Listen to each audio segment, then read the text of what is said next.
Welcome to Heart Riffing, a podcast by way of the heart. Here we explore what it means to reconnect with your essence and live from a place of personal freedom. If you're interested in learning more about our courses, mentoring and workshops, feel free to visit wayoftheheart.com.au. We're so glad you're here and we hope you enjoy the episode.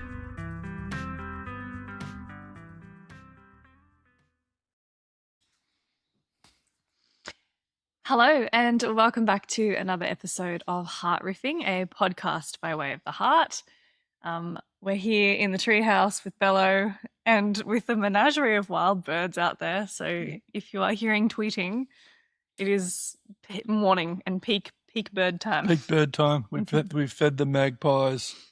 Yeah.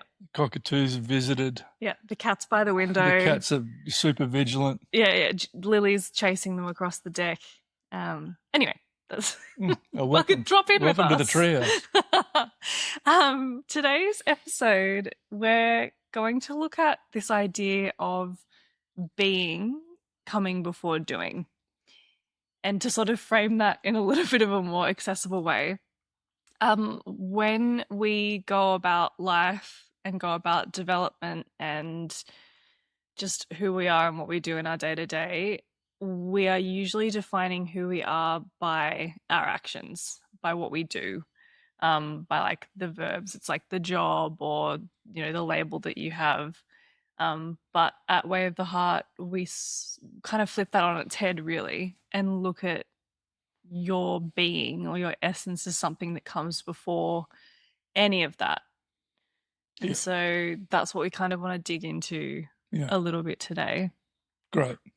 First impressions, I guess. I don't have a solid question to launch this one off with, but yeah, for sure. I just have context. Yeah, so I think that, the way that I feel my way into this space is the phrase that I've used, and I use it in the Way of the Heart book, is I talk about the fact that there is no becoming. Mm-hmm. And so there's this sense of, in terms of identity, in terms of the sufficiency of identity, in terms of essence. So we're talking about core self, going back to the themes that we're always hovering around this theme of inwardness and core self. So in terms of that, what we're saying is that you begin from a place of completion. You don't begin from a place of deficit. So we're more going to be inclined to talk about an unfolding or a blossoming or an emerging. But the growing, blossoming, and emerging is a growing and a blossoming and an emerging of what already exists. So the simple kind of, go back to a nature analogy, the fish doesn't swim harder in order to become more of a fish. The fish swims because that's what fish do. Mm-hmm. And so whereas in our society we put the emphasis on the doing, the swimming, the activity, the if you do this, you become. Mm-hmm. If you swim, you become a fish. No. If you're a fish, you'll swim naturally. Yeah. So we're just inverting that and flipping that on its head, and saying there is no becoming. There's just being, and being does certain stuff. And so I think that's another kind of, Alan Watts type. Misread, Watts was really good at pointing out the social misreads, the philosophical social misreads, where we're not thinking correctly. And one of the ways that we're not thinking correctly in our society is that we're mistaking doing and becoming for being, and making doing and some kind of process of earned becoming the conduit or the pathway towards being, right? And there's real reasons that there are genuine reasons why we do that, right? In terms of there's genuine things that are part of our culture that we could talk about that lead us down that road, but it's a dead end because the cat doesn't meow to become a cat. Cats meow because they're cats. Fish swim because they're fish. Birds fly because they're because they're birds. That's so the doing is the doing, comes after, is post the being. And we've really lost sight of that. We've really lost sight of that. So everyone is mad keen on this idea of becoming, which in a way it's just a projection. So I'm here now, and I'm not I'm not fully who I want to be. So therefore, I'm getting to this point. And this point is inevitably out there, and that creates genuine hardship and pain. Yeah, I think that's inbuilt earlier though. Like when I think about how that applies to me, I you're in school and then you're like, oh, one day I'm gonna be a XYZ and put like I don't know, a doctor or whatever it is. Yeah. And so you're always kind of working towards that point where you achieve that particular goal. Yeah. And we say this we've said this in previous work that we've done, is that goalpost always keeps moving. But I don't know, isn't that kind of normal? Isn't that the way that we're Well, I mean, wired? I think that we've dealt with this historically by sort of saying, our socialization leads into that, right? But there's kind of almost an earlier violence which is done, which is kind of this idea that gets downloaded, and that is that we start off insufficient, or we start off broken, or we start off with incomplete. Yeah. Right. It was framed through much of medieval Christianity or a lot of modern day Christianity in, say, the doctrine of original sin. The doctrine of original sin said that you were born into sin. So you were born blackened. You were born unregenerate. You were born alienated from God. That's Western. That's largely Western Catholicism and Protestant faith. And so therefore you needed to get saved. You can transpose that into Eastern religions too, where the whole idea of not being enlightened or not being awake, or the Buddha's great thing, that life is suffering. The whole attachments, aversions, and ignorance, and the separateness from oneness, and all that sort of stuff. So this gets downloaded into some major framing stories that humanity borrows from and has borrowed from, and what they download at the front end is they download a deficit, they download an insufficiency or an incompleteness, and the reality is that sells. It just that works, because you say to someone, you're not there yet. Yeah. You're not saved, you're not enlightened, you're not awake. You suggest to someone that they're the missing, and what they can do off the back of that is they can download any sense of inadequacy, any sense of not being good enough, any sense of not being worthy, any sense of rejection. You take any of the kind of things that we experience as humans in our interactions with one another, you can download that on this thing and go, oh yeah, well, because I haven't arrived yet. I'm not complete yet. I'm broken and I haven't been healed. I'm healing, Christianity's classic, I'm justified in Christ, but I'm not sanctified yet. And you spend a life seeking sanctification, or you seek a life seeking enlightenment, and this kind of thing becomes arguments within some of the religious philosophies, because like there was an argument in early Chan Buddhism, which is out of which comes Zen Buddhism, where Zen just means Zazen, which just means sitting, right? So, this is like, do we sit in order to become enlightened, or do we sit because we are enlightened? And there was actually two schools that argued this point. Those that go, no, I sit because I'm already here, or those that go, I'm sit because I'm not here and I need to get here, and this is my practice. This is my spiritual discipline that helps me, confront reality and then deal with what I'm confronted with. Well, that's fine. It sounds amazing, or it sounds compelling as a spiritual practice, but the reality is it's front-end loading a deficiency. It's saying you're not there yet. You're not enough, right? And that's a problem, right? And then we see that in modern society, right? I mean, why do we embrace so many growth frameworks? Why do we scroll through so many reels, that suggest, it could be anything. Here's how you deal with your narcissistic friend, as if you're already insufficient in the relationship and you need 5 points to deal with narcissists. You know what I mean? Or how do you recognize men who are really awake? It's like as if you're not sufficient in yourself to discern the nature of a person that you meet. Or here's the Aquarian, if the Aquarian bails out of a relationship, it's final. And these are the 7 characteristics of the Aquarian. And you go, holy crap, I better find out what all the other star signs mean, because I've met an Aquarian and they did exactly that. Yes. God, I need to know this shit. And so, so what you're always doing is you're always onboarding information, especially in our society where we onboard information. You're onboarding stuff. And the more you onboard, this is the beautiful thing about, the more information you onboard, or the more you try and learn, the more you realize what you don't know. What you don't know. Right. Yeah. So even learning as a growth module can really quickly become learning as a sense of deficiency. Right. I'm learning because I'm deficient. So this is why it's a really revolutionary idea, or a transformative idea, to say no deficiency, no lack, and the way that I say that is I say there is no becoming. Now, a lot of people that I meet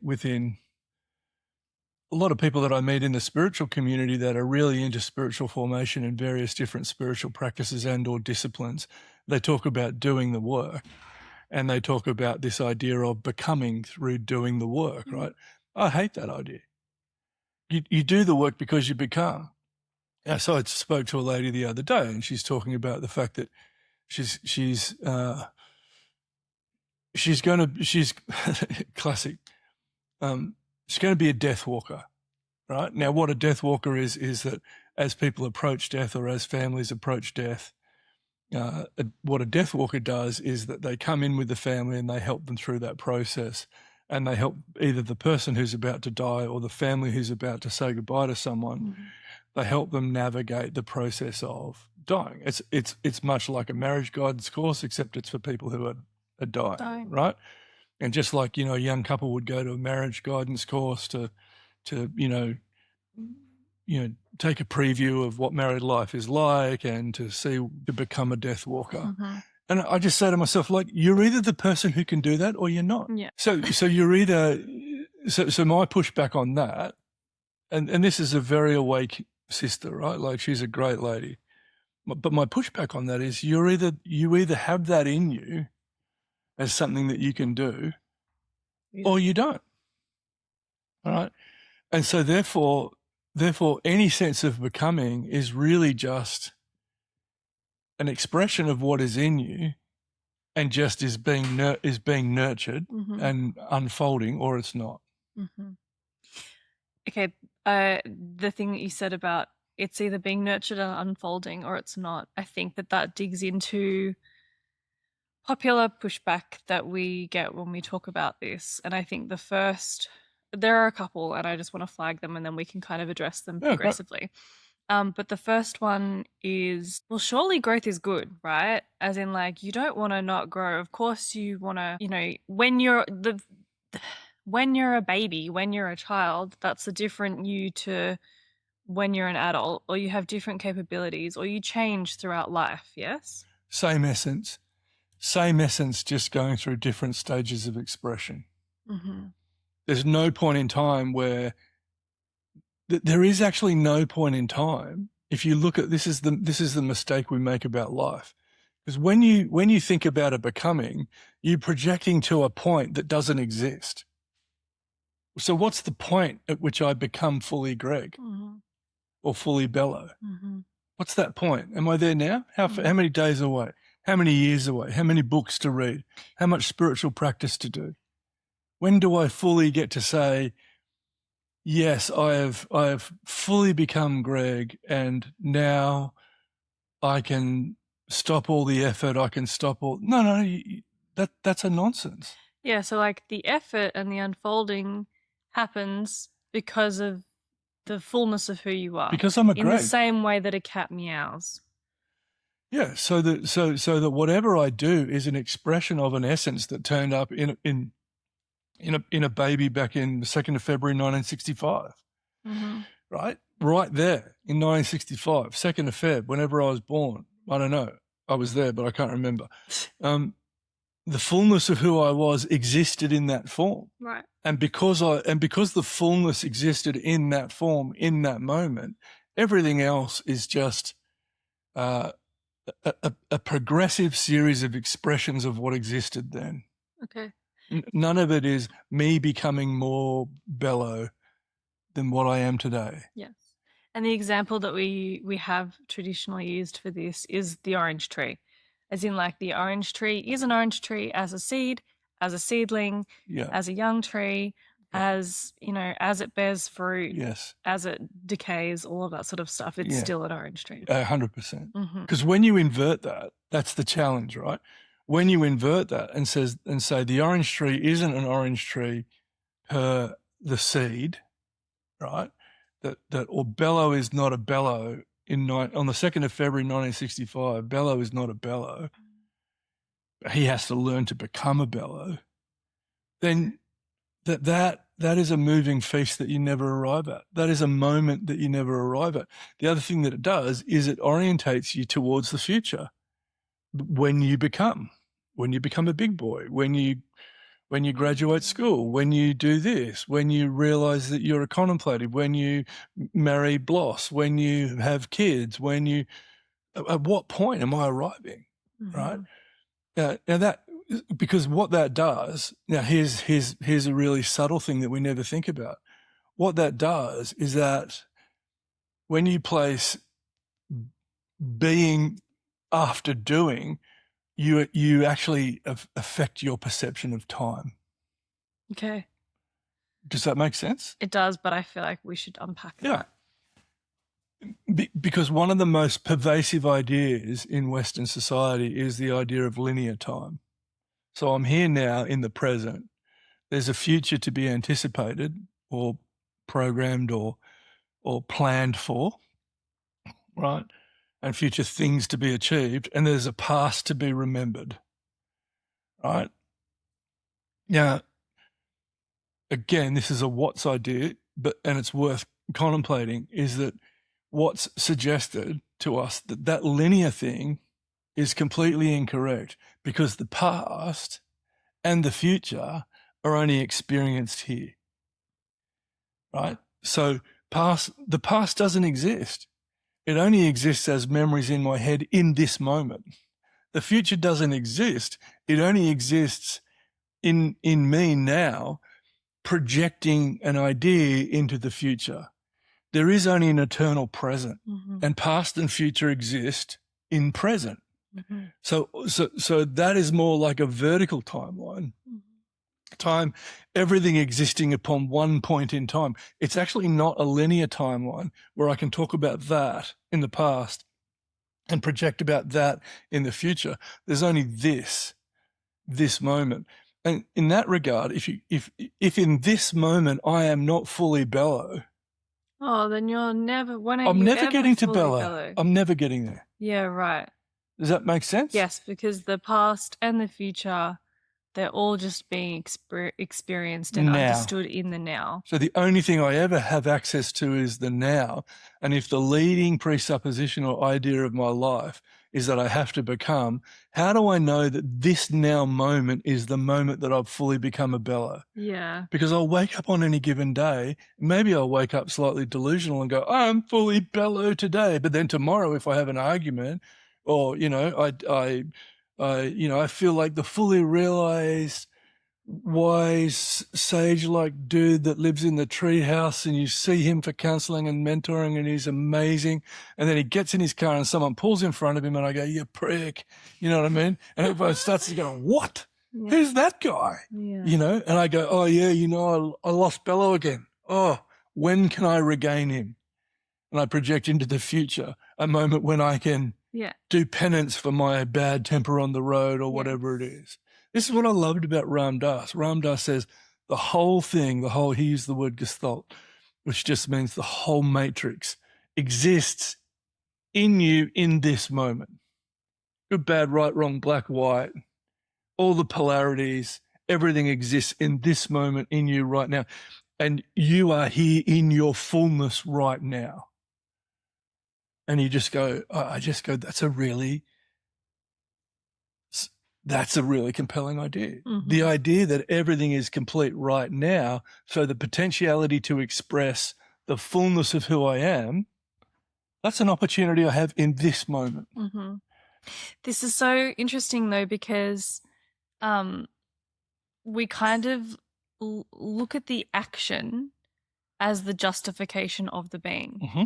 As in, like, if I'm not a death walker yet, that sounds like a gnarly mythical fantastic, character. isn't it? You want to go out and get them like a big crook and a black hood. Yeah, right? Like, this sounds sick. Hang out with the Grim Reaper. Right, but if you're working towards being a death walker, then you're not one until you get the certificate. Like, we think that the doing or the bestowal of the doing, the title or the identity, it's actually the bestowal of an identity. Yeah. Then at that point, then you are that. Yeah, yeah. And really all that is, I mean, you've said it beautifully. Really all that is I'm waiting for the external validation for someone out there to tell me, yeah, you're that. Well, you're either that or you're not that. And the external half the time, the external validation doesn't make you that anyway. Well, it just doesn't. I mean, I qualified from teaching back in the day. I qualified to be a primary school teacher, and I hated being around kids. The first class I had, I took them on an excursion to the Japanese garden in Sydney, and I had 15 little kids following behind me and a teacher's aide with me, and I'm walking through town thinking, my life is over. And I was like, I was 24, and I was just going, my life, how can my life come to this? Yeah. Can I go to the toilet, sir? It's like, this is something we have in common, because I also was a teacher and was like, I don't want to. I can't do this. Don't want to do this. I hate I had a group of kids though that decided that they really liked me, and they were like, oh yeah, we call ourselves your cult. And I was like, this is a really good sign that I cannot be a teacher. 100%. If I've got a group of Year 7 children calling me, their cult leader, I need to leave. I can't be a teacher. This is not. Yeah, this is not working. Yeah, same. I set a basketball hoop up off in the old school thing, they had a speaker above the blackboard, and the principal would get on the speaker, interrupt, it's raining today. Recess will be taken inside. And so there was this announcement that came through the classes. I hated that thing. So I nailed a bucket to the bottom of the speaker, and we used it as a basketball hoop. And I bought a Nerf ball, and kids shot from their desks to see who could get it in the hoop. It's like, principal would come into my office and go, really? What's that? I was like, it's a hoop, sir. See if you can get a 3-pointer. I was a hopeless teacher. And so the fact that someone gave me a certificate or gave me a qualification and said, hey, you're now a teacher, that's a complete nonsense. I wasn't. You're now a primary school teacher. I was like, I'm not. I don't even like doing that. Yes. So I never became a primary school teacher. I mean, in reality, I did that activity, but the essence of being that didn't exist in me.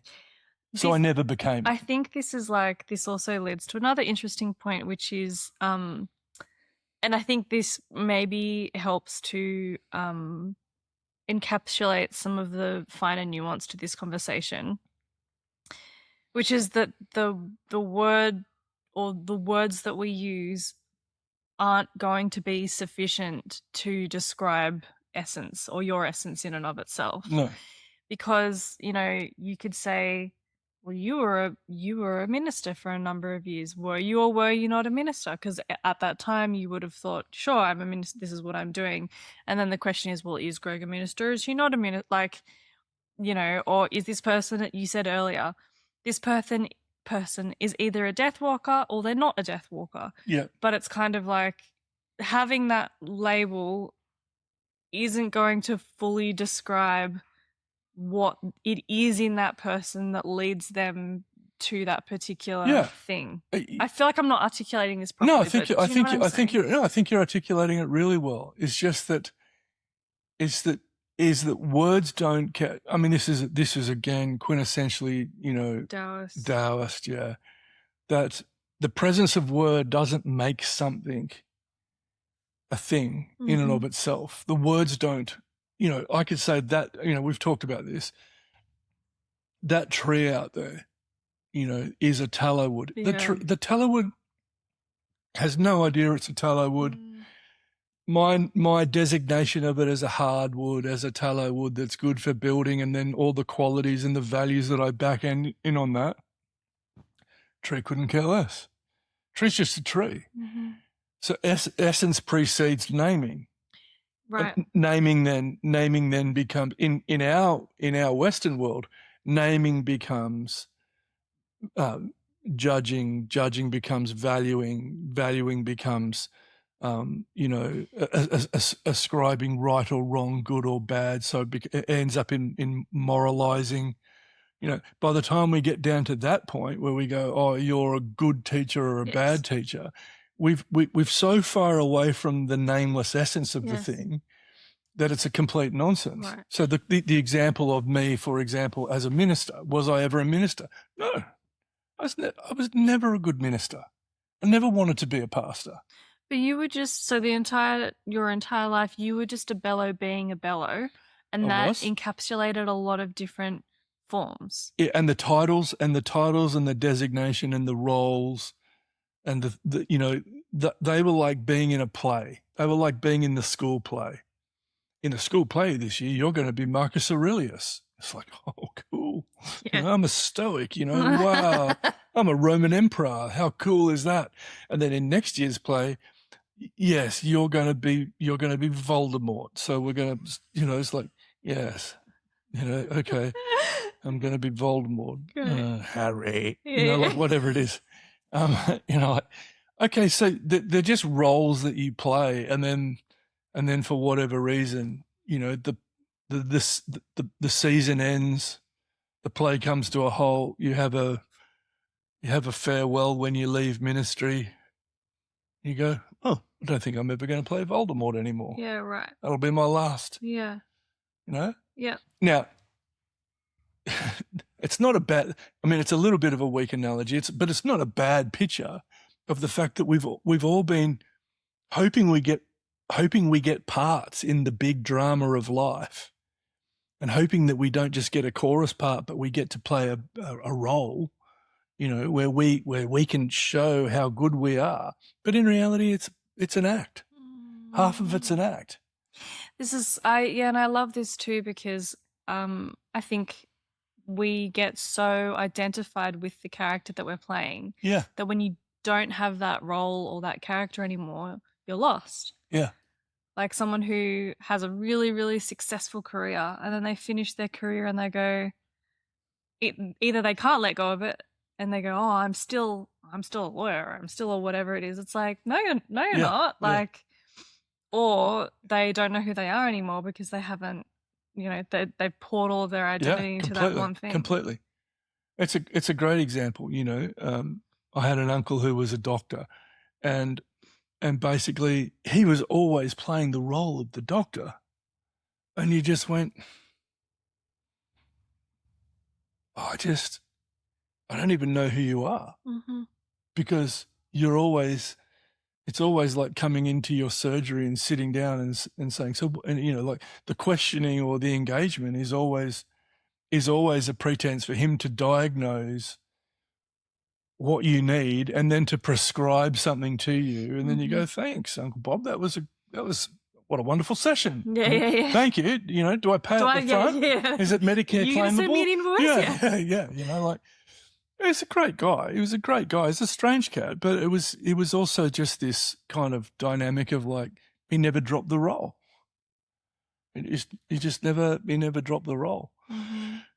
So then, like, but isn't there like a part of him that is the doctor, or like lends itself? Do you know what I mean? As in, there's this is where Well, the wordlessness kind of gets confusing. How do you know if you're you or if your you is being housed within a role or a well, label? this is the beautiful thing, and I think you touched on this before, is that being doesn't need being doesn't need to be named, right? And this is our infatuation with the West, with titles and status markers, and you can only do this if you're a qualified psychologist. Oh, what? So only qualified psychologists can sit down with people in trauma and talk to them about the stuff going on in their life. Yeah, because they're the only ones who are qualified in that moment to render genuine help. All right. Well, there's a bunch of ladies in Australian hospital called Pink Ladies. They just make cup of teas and go, "Here, lovey, would you like a cup of tea and a bicky?" And people share all sorts of stuff with the Pink Ladies, and they're regarded as a healing tonic for many people just because they give a cup of tea, a bicky, and a listening ear. Well, they're not psychologists. They shouldn't be doing that. Well, there's even comfort pets that go into terminally sick wards because people are, haven't seen their pet because their pet can't come in. And here comes Fredo the Basset Hound. Do you know what I mean? And he just wanders in and sits up on the, jumps up on the bed and puts his head in someone's lap and gets a pat. And someone feels amazingly, it's better than a bloody opioid. Yeah. 5 minutes with Fredo's head in your lap makes you feel like wonderful. And then Fredo hops off the bed and then goes and flops on Mary's bed and does the same. And it's like, you just go, and people feel amazing. But wait up. So what uni did Fredo get his degree from? Malpractice bastard right there. Yeah, I hope he's got his public liability paid up and his professional indemnity. Because, he could do some real damage with that with that unqualified, therapeutic work that he's doing. I mean, he's really crossing the line. Yeah, right. It's all a nonsense, isn't it? But it's okay to work towards things though, right? As in, like, if you want to get a qualification, then like party. It doesn't it doesn't make you anything. That's the whole thing. Our qualifications make us something. We look at them as if they make us something. If you get a qualification, which is an addition, a supplement, a support, a nourishment of what already is, that's fantastic. Go and do that. I'll read more books. I'll read more wisdom literature because it supplements who I naturally am. But I won't read another book on childhood development because the fact is I'm no more a primary school teacher than, the magpies are taxi drivers. You know what I mean? Like I'm not that guy. It's not who I am. So we're trying to, in Way of the Heart, bring it back to not some kind of repudiation of qualification or repudiation or some rejection of seeking to learn and seeking to nurture, seeking to tend the garden, seeking to fertilize our lives and make them, and add value to them. What we're trying to do is we're trying to say to people, if there is a sense of inadequacy or not enoughness that you sit with at the moment, it's not because there's a deficit of becoming something. It's not because you haven't arrived yet. It's because you haven't found the ground of your being. You haven't identified the ever-present sufficiency of who you are in this particular moment. That's the issue. There's a really interesting parallel to this. It's picked up in a piece of wisdom literature which we fondly know as the New Testament. Oh, that old chestnut. Yeah. Well, there's some good stuff in the Bible. You know what I mean? And I think that this is one of the good things in the Bible. In the Bible, there's this dynamic of being in Christ. Now you can theologize about how that happens, right? But there's a strong contention that being in Christ is the universal Christ, which is in all of us, right? All children of God in that regard. Let's have an argument about theology at some later point. But the whole point about being in Christ is you could ask secondary questions. Why do I love? Why do I love? Because I'm loved. Mm-hmm. Why do I give? Because I've received. Why do I forgive? Because I'm forgiven. Why do I show mercy? Because mercy has been extended to me. Why do I offer a hand of assisting grace? Because grace is afforded to me in my life. Mm-hmm. Now, notice the transaction in here. The predicate for me doing is me already being a recipient or an owner of all those things. I'm already forgiven. I'm already loved. I'm already grace-filled. I've already experienced mercy and loving kindness. I've already been given to. Mm-hmm. So therefore, because I've been given to, I give. Because I've had mercy, I can be merciful. Because because grace or empowering presence has been given to me, I can give empowering presence to others. Because I've been forgiven, I can forgive others. Because I've been loved, I can love others. Because generosity exists in my life, I can be generous to another person. So what that basically says is that that's exactly our argument, that the ground of actually doing all these things is because you already possess all these things. Mm-hmm.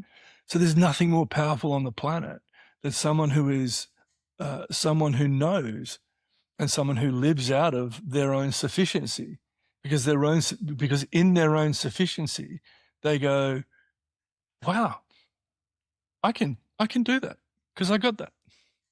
I've got the ability to do that. I've got the ability to let that go because other people have let shit go that I've done to them. You know, and so when you have this grounded sense of sufficiency in the core of your being, right? Now, that's the nuance for us, because we're looking for things externally that exist internally. Mm-hmm. Does that make sense? Yeah. If I'm looking for external success, what about the internal sense of being without necessarily someone out there telling me? Mm-hmm. What if I am that and no one out there's told me that I am that? Mm-hmm. Can I still own the fact that I'm that? Mm-hmm. Because I own that, you know? So that's, I think that's the shift that that's the shift that we're trying to help people see here, is that once you see the sufficiency, you're off to the races. Yeah. And I think that that's poignant because you can still work and still unfold and still, do whatever it is that you're doing and be whoever it is that you are, but there's a rest in that. There's a Completely. sense of rest and overflow in that instead of a sense of grasping and striving. Yeah, yeah. Which makes the arguments that our Zen or our Chan Buddhist friends were having a really necessary argument. I sit because I'm enlightened. I'm not sitting to get enlightened. I'm not doing that Mm-hmm. because I'll sit here forever. Yeah. Because my own sense of self-judgment and my own sense of not being sufficient will never allow me to feel like I've arrived. Mm-hmm. Right? So, yeah. So that's exactly the point. We're inverting that and allowing ourselves to just go, oh, I'm here, aren't I? Mm-hmm. I have what I need to be me. Yep. Mm-hmm. I can show up. Yeah. Mm-hmm. Yep. Does it mean that everyone's going to like you? No. Does it mean that everyone will receive you? No. Yep. Why is it so easy to lose sight of that though? Because we can have this conversation, I fully understand and on board that, but then, later on in the week something can happen and then I feel completely insufficient, or I feel like I'm failing, or I feel like I need to work harder, or whatever it is. So the reason that we lose sight of this, right? And this goes back to something that we touched on yesterday. Consciousness that functions in the gross physical world, i.e. consciousness that is connected externally, constantly will scan the environment and notice deficit, notice threat. You know the famous old saying, the ancestor that didn't pay heed to the rustle in the bush is now dead. Yeah. They're not, I promise you, they're not your grandparents. They got it. Because the saber-toothed tiger or the bear ate them, Right? So it's like, oh, Uncle Carl never made it. He never had kids. Bad luck, Carl. The minute that we have merch, it's going to have Carl on it somewhere. Yeah. Sorry, Uncle Carl. So there's something about being human and the gross physical space where our senses are looking, feeling, we're scanning the environment for potential threat. We have an amygdala, which can fight, fright, flight, spark it off immediately. Mm-hmm. We have adrenal glands that can pump in and pump the adrenaline through to us. We can be often racing. So there is an aspect to just humanity existing in the world where when we scan the external environment, we are, the two great motivators, let's just borrow from Anthony Robbins, the two great motivators, pain and pleasure. What's the biggest motivator? Pain, 100%. So I did this exercise with Lydia when she was a little girl. What sort of a father am I? I had a needle in my hand and a chocolate. And I said, you can have the chocolate if you let me poke the needle into your finger. Yeah. And she said, okay. I was going to say, I feel like all the kids, Lydia would have been like, come on then. Lydia goes, okay, yeah, do it. And then I'm about to stick it in the finger and she goes, no. Yeah. What's the more pleasure with the chocolate, pain with the finger? We think that we can go through the pain to get to the pleasure. We don't. We are pain avoidant creatures. Mm-hmm. We are risk avoidant creatures. We are risk averse creatures. So when we're scanning out there in the gross physical consciousness, it's threatening. It may not be feeding through to us through external sensory input, our adequacy, our sufficiency. It's more likely going to be feeding our insufficiency. It's more going to be telling us you're not enough. You're not big enough to handle this challenge. You're not smart enough to mix it with those people. They have more than you. So this world focuses on threat, risk, comparison, judgment, values, value association, worth association, pecking orders. And we're all aware of all of that, right? That's all there. The sufficiency thing is not playing in that. The sufficiency thing is playing in what we called yesterday the subtle consciousness place. So it's not a mind, body, external orientated consciousness. It's a heart. It's a soul. It's a soul mind or a heart mind consciousness that inwardly says, yeah, you're sufficient. Now that comes through not as robust mental conviction. That comes through as when I allow myself to sit in that subtle consciousness. It's finer. It feels a bit more fuzzy. It still has clarity, but it feels a little bit more fuzzy. But when I sit in that, it's like, oh yeah, there it is. You have to wait on it a little bit. You have to feel your way into it. It's not invading your brain with a whole lot of neural firings. It's more, why do we do breathing exercises? Why do we do breath work? Why do we do meditation where we concentrate on the breath? Because it takes you inward. It gets you to calm the farm. It gets you to still your body. It gets you to go, oh, there it is. It gets you to ground. So the Ayurvedic psychotherapist friend of ours, every meeting we start off with, she does a grounding exercise. Because she says, I want to welcome you all here, but some of us aren't here yet. And everyone's in the room. You go, like, everyone's here. What are you going on about? She goes, oh, yeah, some of us haven't arrived yet. I don't think that I've arrived fully yet. Mm-hmm. And you go, oh, okay. And it's just, let's do a little grounding exercise so we can all arrive. Mm-hmm. And then what she does is she takes us out of this, which is all out there. We haven't arrived because we're still out there. And she does an exercise where for 5-7 minutes we ground. We come back and we go, oh. She goes, and when you're ready to join the room, open your eyes. And so you open your eyes and you go, we're all here now. Mm-hmm. And we're all dropping into subtle consciousness. Mm-hmm. So now we're going to start to read Now we're going to start to read the inward, the inward things like attunement, alignment.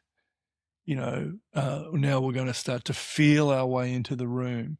And now when people speak, we're going to be able to exercise empathy and compassion, because empathy and compassion are felt things. Mm-hmm. They're not head things. Oh, I really understand what you're going through. Well, I don't. No one feels empathy when you say you understand. Mm-hmm. When you feel what they're feeling, that's empathy. Mm-hmm. So that's a fine consciousness exercise. So we lose sight of it. This is a long answer. I love it. We lose sight of it because we're playing out here, Mm-hmm. and we respond to the threat and we respond to the drama, and we're wired to do that. And so there is this moment where we go, just stop. This is why we say in our advanced course that peace, the first step in movement to inner peace, is stop. If you want peace in a war, the first thing we have to do if we want peace between Iran and America is like, stop firing bombs at one another. Stop. Let them, the Taoists would say, let the mud settle. If you want to find that thing that's on the creek bed, let the water settle, and then you can see clearly through the water. But if you stir it up, if we stir it all up out here, we can't see anything. We lose sight of everything. We lose sight of our own sufficiency. We lose sight of our own uniqueness. We lose sight of our own craft, our own calling, our own connections. We lose it all. And then the challenge is to come back in and to calm the farm and start to feel our way into the truth of it. So that's why I think we lose it. Yeah. Great. Thoughts? I have no thoughts. No thoughts? Well, no, I think you covered it really well. Okay. Like, I don't know. Where we'd go from that. Yeah, because I feel like you've taken it where it needs to go. Yeah. It's a central idea in Way of the Heart. The central idea is the idea of no becoming, which is playing back into, the more extended idea of, you are born sufficiently. You are born enough. You are born complete. Everything that you need exists. Everything will only ever be an unfolding of what is, not an addition of what is not. And in this incarnation, that should be enough for all of us. That's a core idea for us to play with. Hope you enjoyed that one. Yeah, thank you. And thanks for joining us. We look forward to seeing you in the next episode. Ciao. Thank you for listening to Heart Riffing. If today's conversation resonated, you can find more of our work, including courses, mentoring, and workshops, at www.wayoftheheart.com.au or on our Instagram, Way of the Heart Official. We'd love to hear your thoughts, reflections, or questions, so please always feel free to message or comment. We look forward to seeing you next time.